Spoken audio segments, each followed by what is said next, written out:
Screens and social media have become the modern day addiction. We all have our phones buried in our pockets. There are two factors to consider when looking at the pressures that keep us grasping our phones. Social media have programmed elements to keep us looking, but there are also societal pressures that keep us on social media. First, let's look at Facebook. We are all wired for connection. Social interaction is a fundamental human need. The core idea of social media is to hold on to and preserve this interaction by bringing it from reality onto the internet. We're finding that instead of interacting and appreciating the connection we have on social media, it's becoming a playground filled with instant gratification. Similar to a casino, the slot machine of social media are its likes. We feel like we're interacting, but really a like becomes no more than a status symbol for those receiving it. The more likes you get, the more popular you are deemed. There's a feedback loop that exists on social media. People with low self-esteem have been found to engage with social media longer and more frequently. This can be attributed to the validation cycle that is the like button. We see someone post online, we like it, it makes us feel like we are part of this person's life. We then post something, and because we have attached our capacity for connection to likes, our self-worth subconsciously gets attached to the amount of likes we receive. Few likes, self-esteem goes down. More likes, self-esteem goes up. Locked in an endless cycle. Dr. Cal Newport, in a TEDx talk, mentions the damage this whole loop can cause. He speaks to the idea that we can actually permanently shorten our capacity for concentration by flicking in between reality and social media. This fragmented attention is more than addictive too. When our attention begins to fade, we rely on our phones more and more, bringing in a dangerous feedback loop.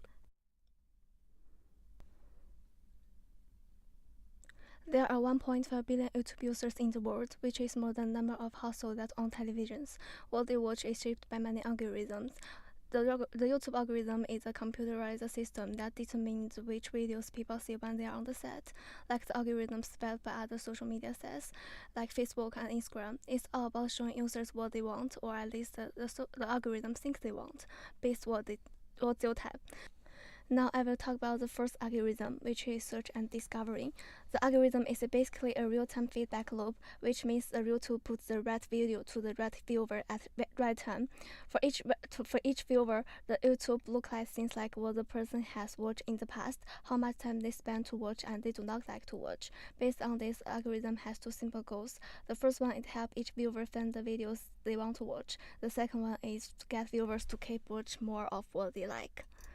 Okay, let's move to the second part, which is more about holding people's attention.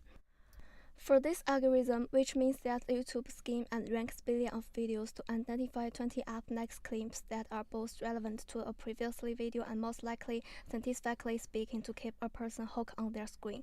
Actually, I have a personal experience. I remember once I watched a Chinese TV show on YouTube which called Running Man. I didn't notice time pass so quickly. I just watched one episode because of the autoplay icon. So in this case, the YouTube successfully drew me in. Now we've looked at the program mechanisms, we'll move on to more human elements, which is about how social pressures make us engage with social media. Social media has become one of the prime methods of communication, and it covers not just messaging and news updates, but also invitations and events, almost completely superseding the need for paper invitations. So now if you choose and try to not engage with social media, not only is it harder for you to communicate with other people, it's much harder for them to communicate with you, which risks you falling out of the loop, so to speak, and preys on a fear of missing out to force you to engage with the media itself. So we also use social media for work as well as socializing.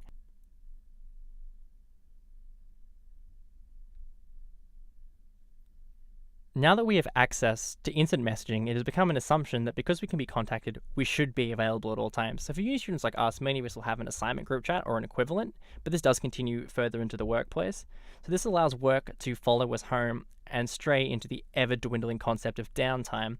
And you can't just choose to switch off during this time and take a break, because to not engage is to appear unhelpful, which will just hurt your relationship with your co-workers, co-students, and friends. So there just aren't as many opportunities to switch off. Social media is also taking over how we consume news. Brian Ott points out in his article, The Age of Twitter, Donald J. Trump and the Politics of Debasement, that Twitter is overcoming conventional news services to become the new primary method through which we learn and gain information. So to stay informed and up to date, there is an increasing pressure to engage with mediums such as Twitter in the platform. But as we're seeing more and more often, Twitter itself is becoming a primary source that is cited in many conventional news broadcasts, from newspapers to just televised news. So even if you do manage to burn, destroy, and delete all of your social media accounts, you are still forced to engage with it in an indirect manner.